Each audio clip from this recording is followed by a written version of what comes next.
Sa ngalan ng Ama at ng Anak at ng Espiritu Santo, ang pagpapala ng ating Panginoong Hesukristo, ang pag-ibig ng Diyos Ama, at ang pakikipagkaisa ng Espiritu Santo naway sumainyong lahat. At sumainyo rin. Mga kapatid, aminin natin ang ating mga kasalanan upang tayo'y maging marapat gumanap sa banal na pagdiriwang.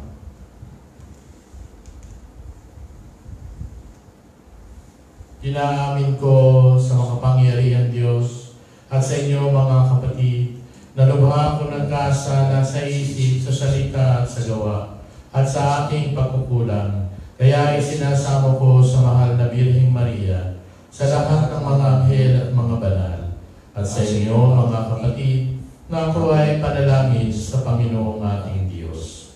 Kaawaan tayo ng makapangyarihan Diyos, patawarin tayo sa ating mga kasalanan, at patnubayan tayo sa buhay na walang hanggan. Amen. Panginoon, kaawaan mo kami. Panginoon, kaawaan mo kami. Kristo, kaawaan mo kami. Kristo, kaawaan mo kami. Panginoon, kaawaan mo kami. Panginoon, kaawaan mo kami. Manalangin tayo.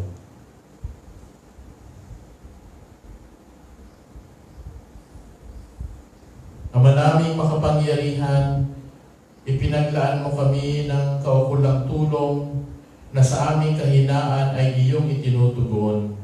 Ang iyong kaloob sa ikapagpapatawad ng mga kasalanan ay makaptanawan namin ng buong kaligayahan. Sa pagtanggap namin ito, kami naway makapamuhay ayon sa inaasahan mo. Sa pamamagitan ni Hesukristo kasama ng Espiritu Santo, magpasawalang hanggan. Amen.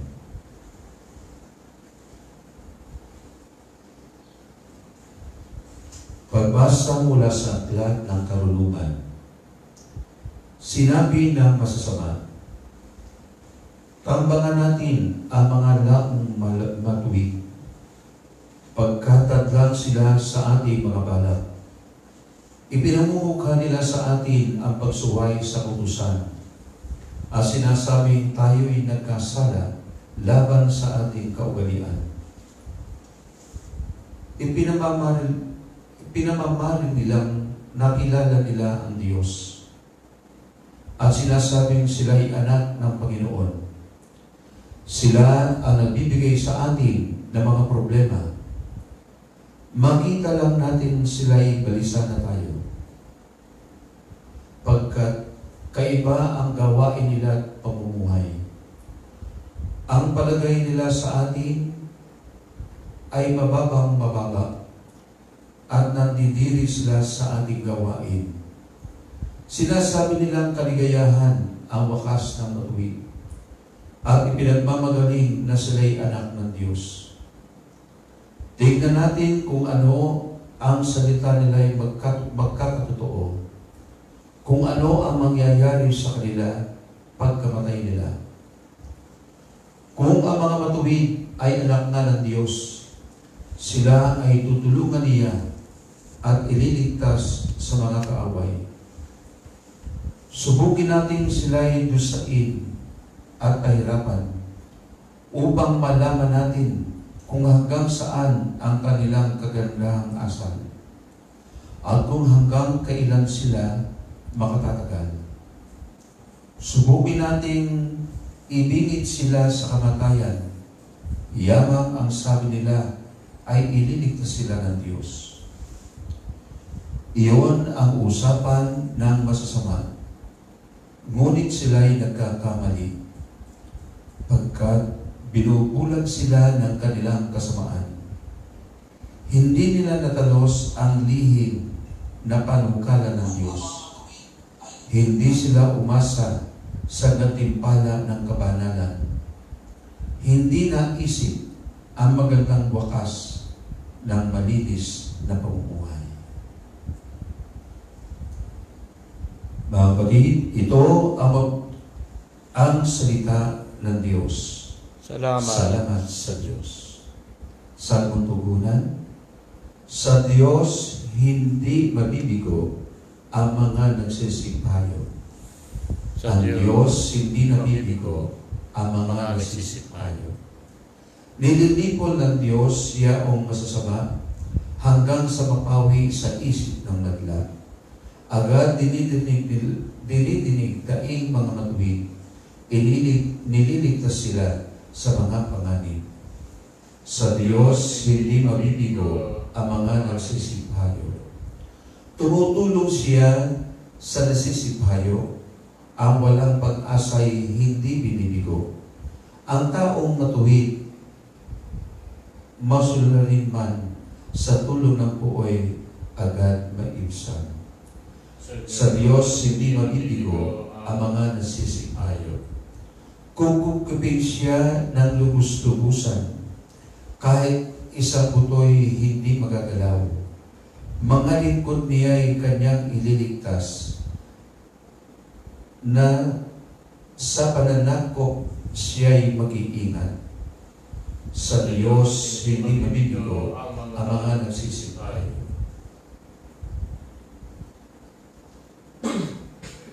Ang tao ay nabubuhay hindi lamang sa tinapay, kundi sa salitang mahal mula sa bibig na banal ng Ama nating may kapal.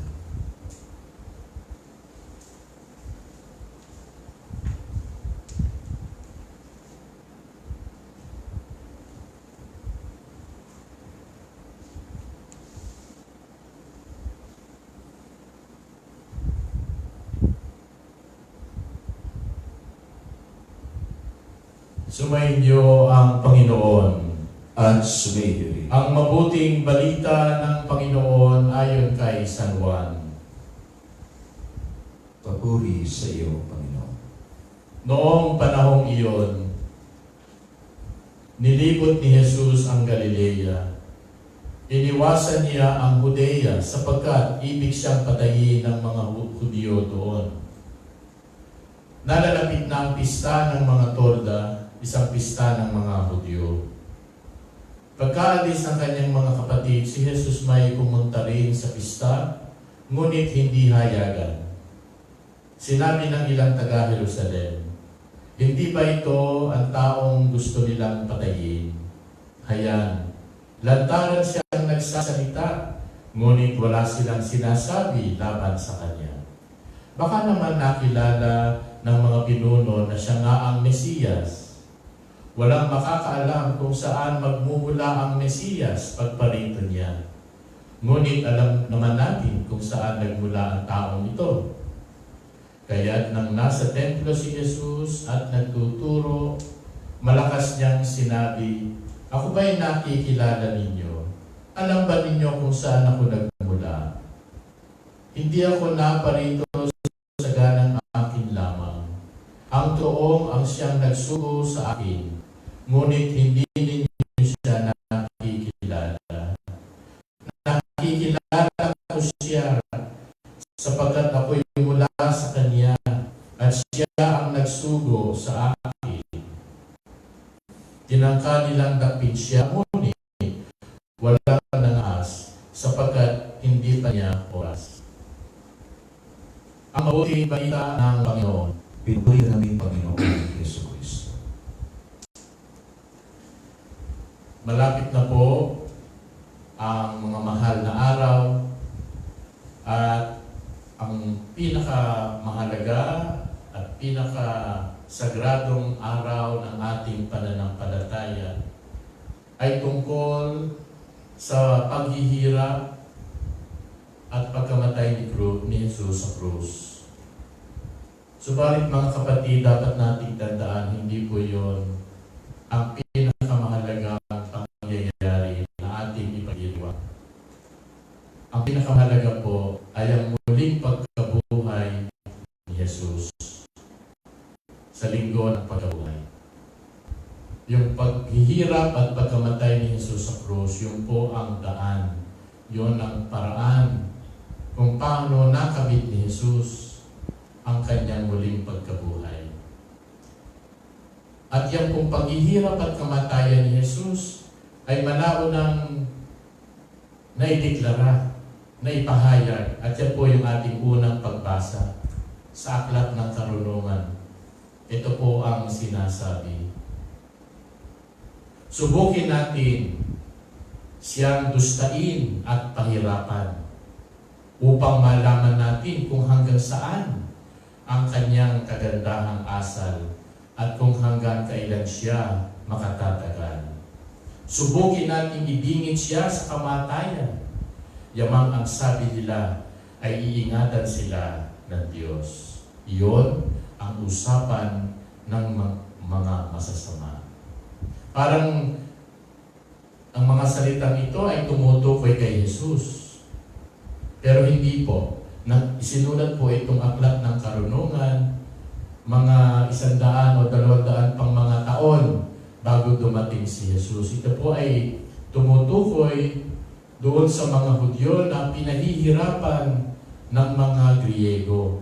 Yung mga Hudyo na lumabas sa Israel at nanirahan sa mga bansa na sila lamang ay minority. At ang kalimitang mga tao, mas maraming tao ay mga pagano, mga Griego. At dahil sa pamumuhay ng mga Hudyo noon na talagang hindi nila nakalimutan ang kanilang relihiyon, ang kanilang mga tradisyon, sila po ay pinahihirapan. Kaya yun po ang sinasabi. Pahirapan natin sila sapagkat ang asal nila, parang sila palagi ang tama. Parang tayo ay mali. Parang hindi sila nakikihalubilo sa atin.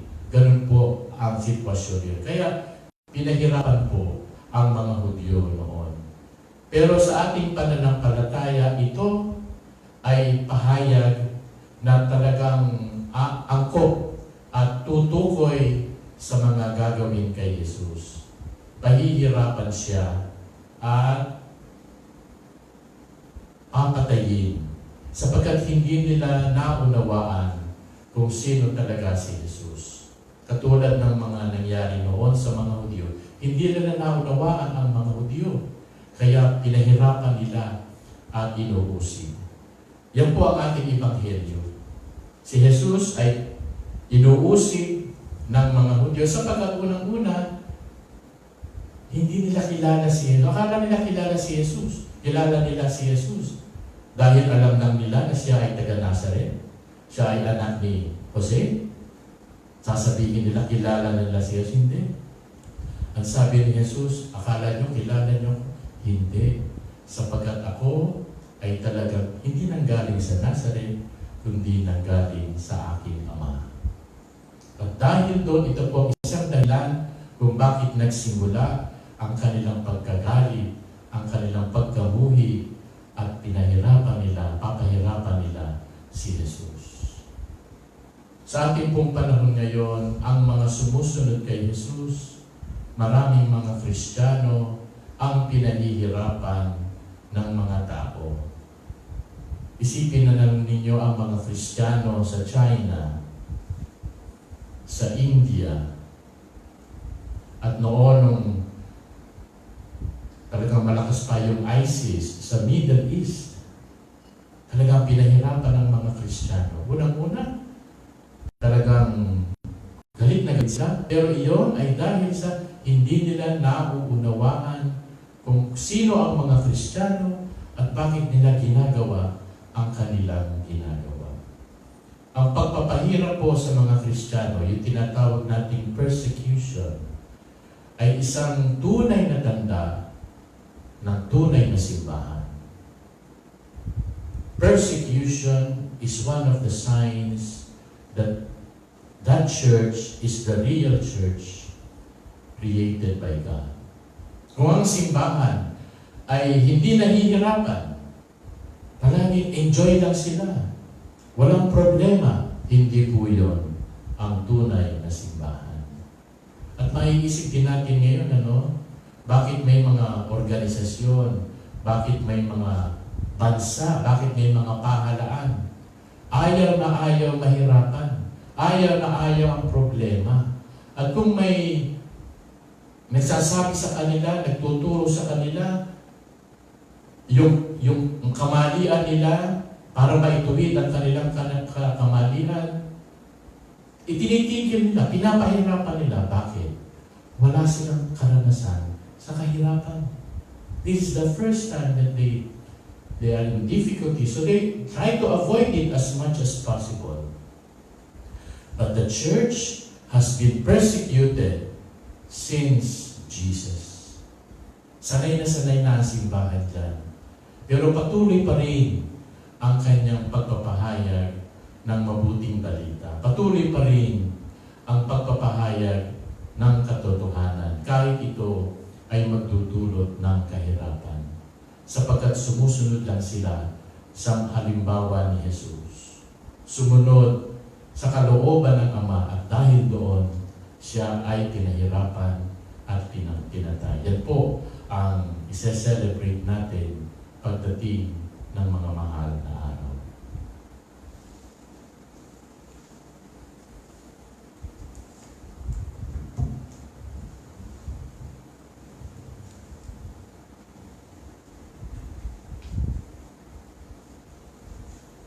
Sa ating paglalakbay sa buhay, dalangin natin na pagkalooban tayo ng tapang na magsalita at magsikap para sa katotohanan. Panginoon, dinggin mo ang aming panalangin. Panginoon, dinggin mo ang aming panalangin. Ang mga kasapi ng simbahan naway magsikap na palaganapin ang mabuting balita ni Jesus sa buong mundo. Manalangin tayo sa Panginoon. Panginoon, dinggin mo ang aming panalangin. Sa pamamagitan ng pagninilay sa pagpapakasakit ni Jesus sa krus, ang mga taong hindi sumasampalataya naway manampalataya. Manalangin tayo sa Panginoon. Panginoon, dinggin mo ang aming panalangin. Tayo nawa ay magkaroon ng kapayapaan sa isa't isa. Manalangin tayo sa Panginoon. Panginoon, dinggin mo ang aming panalangin. Ang mga may sakit at mga dukha naway maranasan ang pagpapagaling at mapagmahal na presensya ni Kristo. Manalangin tayo sa Panginoon. Panginoon, dinggin mo ang aming panalangin. Ang mga yumaong tapat sa Panginoon naway magtamasa ng kapayapaan sa kanilang tahanan sa langit. Manalangin tayo sa Panginoon. Panginoon, dinggin mo ang aming panalangin. Ama naming nasa langit, isinugo mo ang iyong anak upang magpakasakit para sa amin. Loobin mo na sa pamamagitan ng aming pananampalataya sa Kanya, malabanan namin ang kawalan ng pananampalataya sa aming sarili at sa mundo. Hinihiling namin ito sa pamamagitan ni Kristo, aming Panginoon.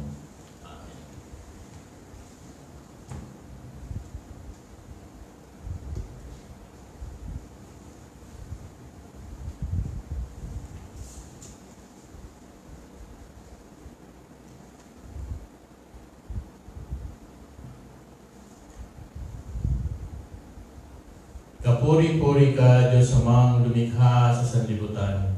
Sa iyong kagandahan loob, narito ang aming maiaalay. Mula sa lupa at bunga ng aming paggawa at tinapay na ito para maging pagkaing nagbibigay buhay. Kapuri-puri ang buong may kapal, ngayon at kailanman.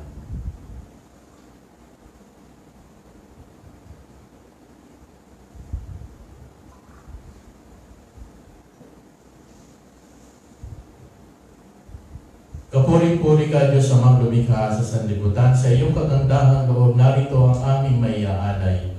Mula sa katas ng ubas at bunga ng aming paggawa, ang alak na ito para maging inuming nagbibigay ng iyong Espiritu.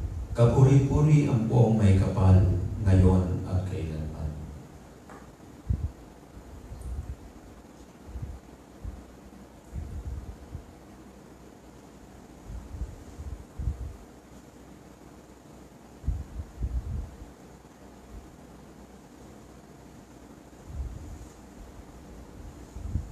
Manalangin kayo mga kapatid upang ang ating paghahain ay kalugdan ng Diyos amang makapangyarihan. Tanggapin nawa ng Panginoon itong paghahain sa iyong mga kamay, sa kapurihan niya at karangalan, sa ating kapakinabangan at sa buong sambayanan niyang banal. Ama naming lumikha, ang paghahain ito sa ikapagpapatawad ng mga kasalanan ay sa nawang magpagindapat na kami maging lalong dalisay sa pagharap sa iyo sa pamamagitan ni Jesucristo kasama ng Espiritu Santo magpasawalang hanggan. Amen. Sumainyo ang Panginoon. At sumainyo rin. Itaas sa Diyos ang inyong puso at diwa. Itinaasa namin sa Panginoon. Pasalamatan natin ang Panginoong ating Diyos. Marapat na siya ay pasalamatan. Ama naming makapangyarihan, tunay ng marapat na ikaw ay aming pasalamatan sa pamamagitan ni Jesucristo na aming Panginoon. Minarapat mo ang pagtitiis para sa naghihirap ay maging tagapagpahiwatig ng pasasalamat na aming inihahain ngayon sa iyong hapag. Ang iyong anak ay ulirang tagabigay ng pagsasaluhan sa mga nagugutom at mga nauuhaw. Sa pagsunod namin sa giliw mong anak, ang pagkamaawain mo ay aming ginaganap upang ang pag-iimbot ay mapawing lahat sa aming pag-uugali at gawaing binabala. Kaya kaisa ng mga anghel na nagsisiawit ng papuri sa iyo nang walang humpay sa kalangitan, kami ay nagbubunyi sa iyong kadakilaan. Santo, Santo, Santo ang Panginoon Diyos ng mga pagalihan.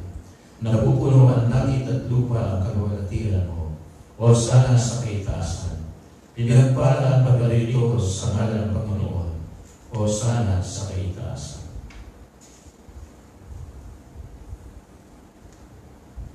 Ama naming banal, ikaw ang bukal ng tanang kabanalan.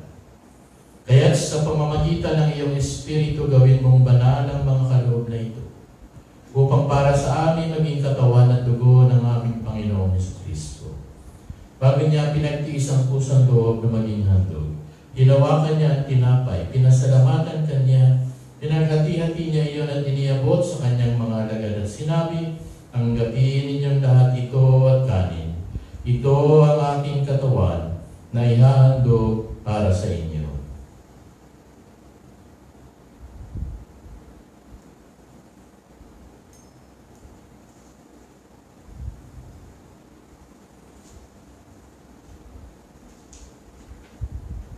Ngayon din naman, nung matapos ang hapunan, hinawakan niya ang kalis, muli kanyang pinasalamatan, iniabot niya ang kalis sa kanyang mga alagad at sinabi, "Tanggapin ninyong lahat ito at inumin ito ang kalis ng aking dugo, ng bago at walang hanggang tipan.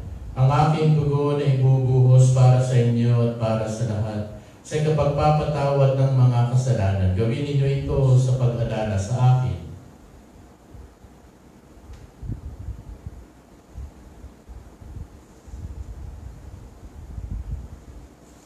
Ipagbunyiin natin ang misteryo ng pananampalataya. Si Kristo ay namatay, si Kristo ay nabuhay, si Kristo ay babalik sa wakas ng panahon. Ama, ginagawa namin ngayon ang pag-alala sa pagkamatay at muling pagkabuhay ng iyong anak. Kaya't iniaalay namin sa iyo ang tinapay na nagbibigay buhay at ang kalis na nagkakaloob ng kaligtasan. Kami ay nagpapasalamat dahil kami ay iyong minarapat na tumayo sa harap mo para maglingkod sa iyo.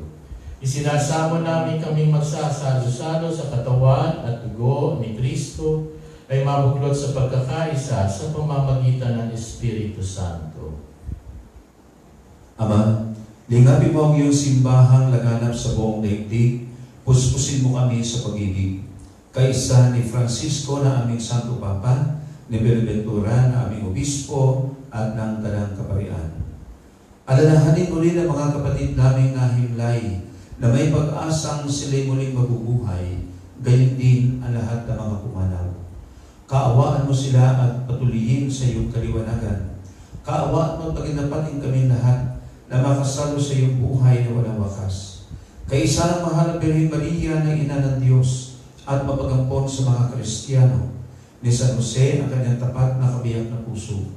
Kaisa ng mga apostol, ni San Juan Bosco at ng lahat ng mga banal na namuhay dito sa daigdig ng katugod-dugod sa iyo, may pagdiwan nawa namin ang pagpupuri sa ikarangan mo sa pamamagitan ng iyong anak na aming Panginoong Jesucristo.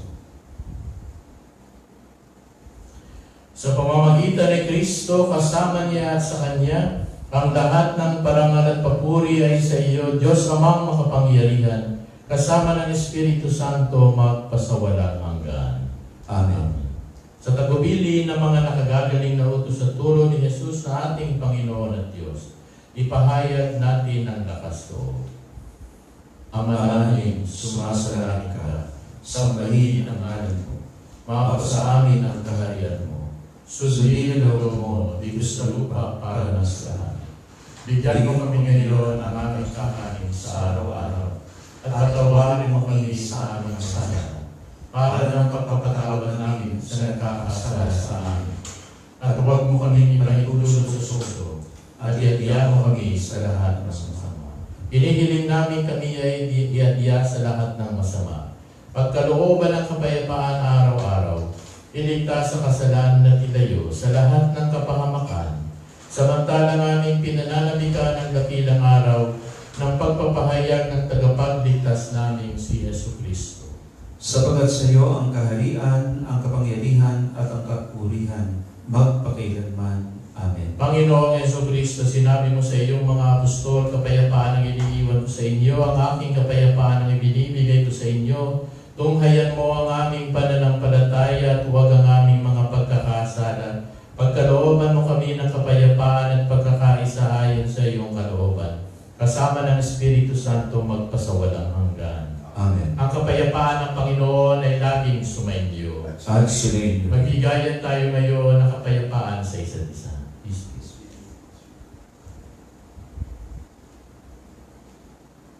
Kordero ng Diyos na nag-aalis ng mga kasalanan ng sanlibutan, maawa ka sa amin. Kordero ng Diyos na nag-aalis ng mga kasalanan ng sanlibutan, maawa ka sa amin. Kordero ng Diyos na nag-aalis ng mga kasalanan ng sanlibutan, ipagkaloob mo sa amin ang kapayapaan.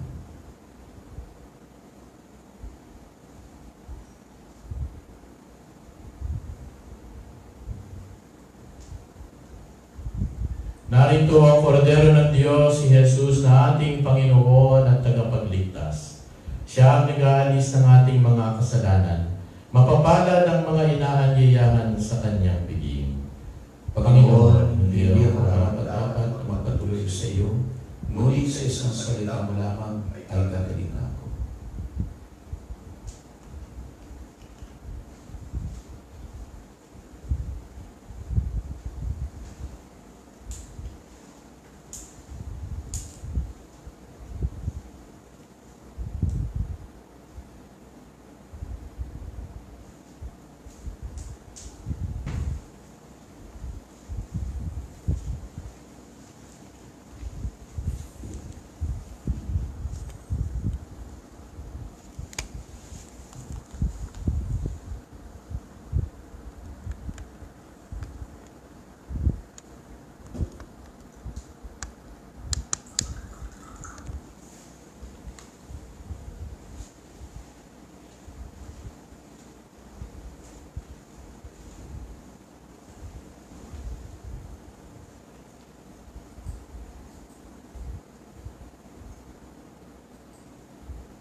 Komunyong Espiritual. O Jesus, nananalig ako sa pananahan mo sa kabanal-banalang sakramento. Minamahal kita higit sa lahat at hangad ka ng aking kaluluwa. Hindi ko man matatanggap ngayon ang iyong katawan at dugo. Inaasahan ko na patuloy kang mamumuhay sa aking puso. Naniniwala ako na naririto ka at kaisa ka ng aking buong pagkatao. Huwag mong ipahintulot na ako ay mawalay sa iyo. Amen. Horacio Iterata laban sa COVID-19. Makapangyarihan at mapagmahal na Ama, nagsusumamo kami sa iyo upang hilingin ang iyong patnubay laban sa COVID-19 na nagpapahirap sa marami at kumitil ng maraming buhay. Gabayan mo ang mga dalubhasang naatasan na tutuklas ng mga lunas at paraan upang hihinto ang paglaganap nito. Pinagbabayan mo ang mga lumilingap sa may sakit, upang ang kanilang pagkalinga ay malakipan ng husay at malasakit. Itinataas namin ang mga nagdurusa. Makamtanawa nila ang mabuting kalusugan. Lingapin mo rin ang kumakalinga sa kanila. Pagkamitin mo ng kapayapaang walang hanggan ang pumanaw na. Pagkalooban mo kami ng biyaya na matulong-tulong sa ikabubuti ng lahat. Pukawin mo sa amin ang pagmamalasakit sa nangangailangan. Nagsusumamo kami sa iyong ihinto na ang paglaganap ng virus at ipag-adya kami sa lahat ng mga takot. Hinihiling namin ito sa pamamagitan ni Jesucristo na nabubuhay at nag-aharing kasama mo at ng Espiritu Santo, iisang Diyos magpasawalang hanggan. Amen. Dumudulog kami sa iyong patnubay, mahal na Ina ng Diyos. Pakinggan mo ang aming kahilingan sa aming pangangailangan at ipag-adya mo kami sa lahat ng kasamaan. Maluwalhati at pinagpalang Birhen. Amen. Mahal na Birhen, mapagpagaling sa may sakit. Ipanalangin mo kami. San Rafael Arcangel. Ipanalangin mo kami. San Roque. Ipanalangin mo kami. San Lorenzo Ruiz. Ipanalangin mo kami. San Pedro Calungsod. Ipanalangin mo kami. O Mary, you shine continuously along our journey as a sign of salvation and hope. We entrust ourselves to you, health of the sick, who at the cross were near to the pain of Jesus, keeping your faith firm. You, salvation of the Roman people, know what we need, and we trust that you will provide for those needs, so that, as at Cana of Galilee, joy and celebration may return after this moment of trial. Help us, Mother of Divine Love, to conform ourselves to the will of the Father, and to do what Jesus tells us.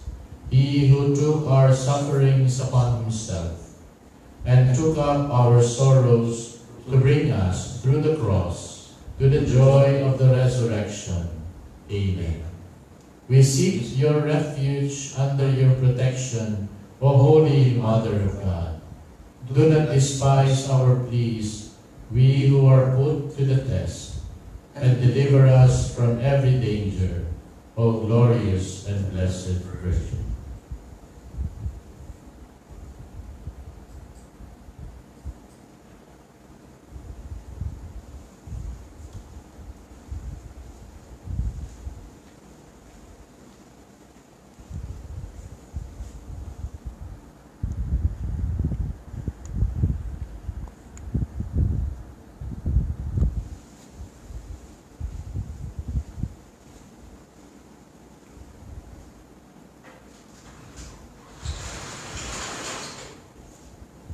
Manalangin tayo. Ama naming mapagmahal, kaming mga nakinabang ay loobin mong bumagtas mula sa dati naming pagsuway na aming kinatalikdan, patungo sa pamumuhay na iyong pinababanal.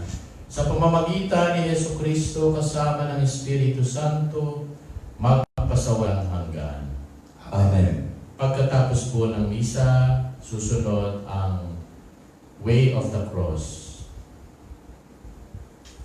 Sumayin niyo ang Panginoon At sumayin. pagpalain kayong lahat at ang inyong mga pamilya ng makapangyarihang Diyos Ama at ng Anak at ng Espiritu Santo. Amen. Tapos na ang ating pagdiriwang, humayo tayo sa kapayapaan ni Kristo. Salamat sa Diyos.